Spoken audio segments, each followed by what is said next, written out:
Hi, I'm Claudia Brown Coulter with Pivotal Peace. I'm your go-to mediator for navigating divorce while parenting children with special needs, and I'm also a registered legal document assistant, LDA, based in Greater Los Angeles area.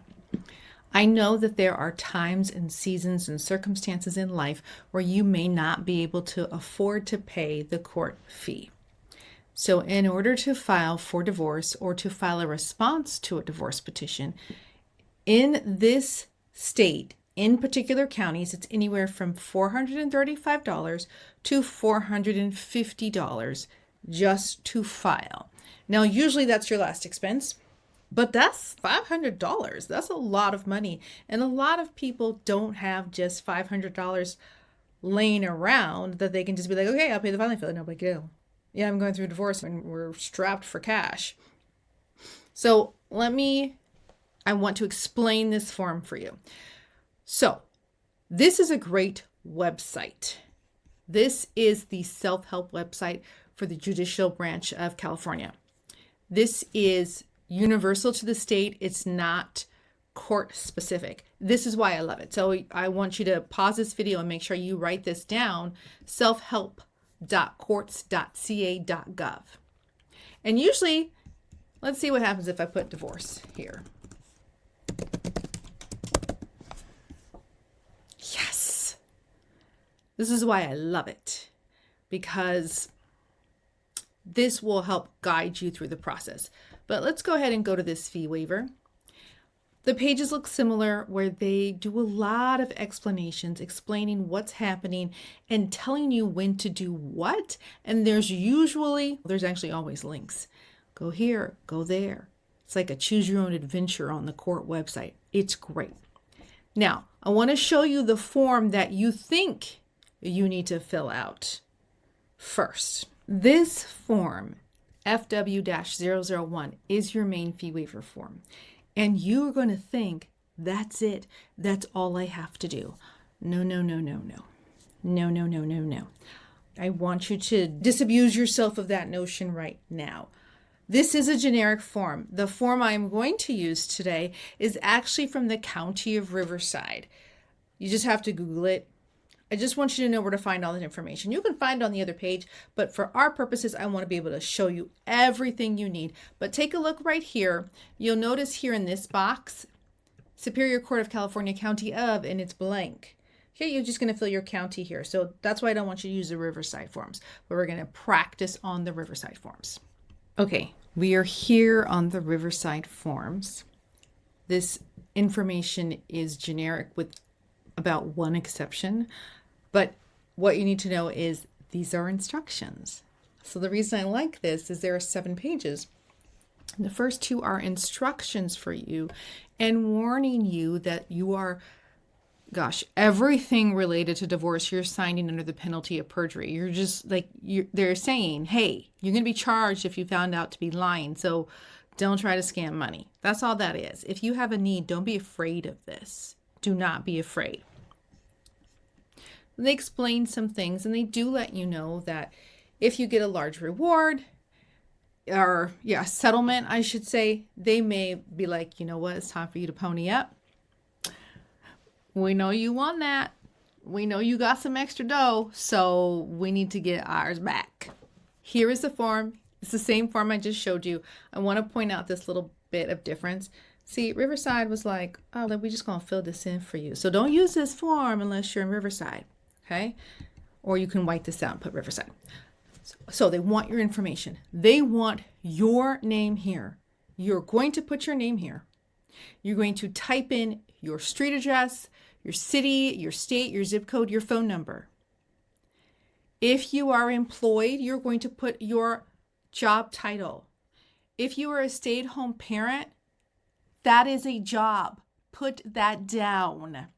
If you are a parent who is receiving IHSS monies because you are caring for your disabled child, but you don't have the money to pay for this, you're a caretaker, okay?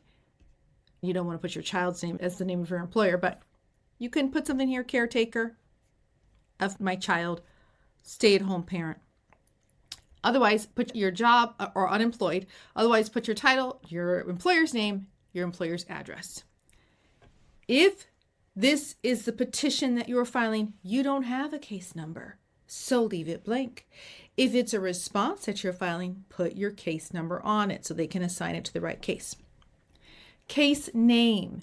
It's usually the petitioner's name, V, period, the respondent's name. So it's Jane Doe versus John Doe. Now, it's V, period, not VS, period. Okay, this is not like a boxing thing, just V. If you have a lawyer, you'll put your lawyer here, and then it'll ask specific questions about the lawyer. I imagine if you have a lawyer, your lawyer would fill this out for you. Make sure, now Riverside already checked this box, make sure you're checking the Superior Court. Now, number 5, why are you asking the court to waive your court fees? I receive, check all that apply. And it says see form FW-001 info for definitions. That's that form at the top here. So you're going to check that. And if you receive food stamps or Medi-Cal or IHSS, what did I just say? Because you're a caretaker, or WIC, or even unemployment, you can check that. Now, if you don't receive any of those things, you're just low income, but not low enough to qualify for those things. Listen, I know. Okay. You're going to go ahead and check this, and they have some guidelines for what is low income depending on how many people are in your household. And you're basically saying, I do not have enough income to pay for my household's basic needs and the court fees. All right. And then if you asked for this before, because there's another case they want to know, like, how many cases you got? You asking for this? Most people is fine. So you're going to sign and date that, and you're going to print your name here. Here at the top, you're going to put your name here again.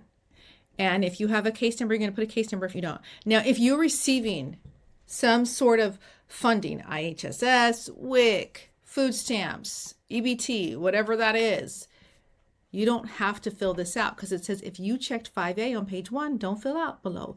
But if you checked 5B, answer these questions. Okay? And then if you checked 5C, it's just I don't have enough, they're saying, okay, but also answer all the questions. You just have to read these instructions here. Now, this is the part where people are like, great, I'm done. You are not done. You are not done. You want to get your fees waived, right? You're not done. I need you to keep on scrolling.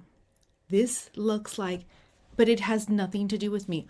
Oh, yes, it does. You want to pre-fill this out so that the court can grant you your fee waiver. This is a form for the court to fill out. So just, as a case in point, Riverside, hey, we Riverside, we're going to put ourselves up in here. So unless you're in Riverside, don't use this form or white this portion out. Otherwise, the forms are fine. You are going to put your name and address on here again. If you have a lawyer, you'll put that here. And what date did you send this in? That's it. The court will be, other than this, you're going to fill this part out again at the top of this page. The court will fill this out and they will send this fee waiver back to you with their answer. You're going to fill this out at the top as well. So this is what you do. You fill out your petition or your response, and then you fill out your fee waiver and you file them at the same time. You can take them down to the courthouse. You can file them electronically. You file them at the same time.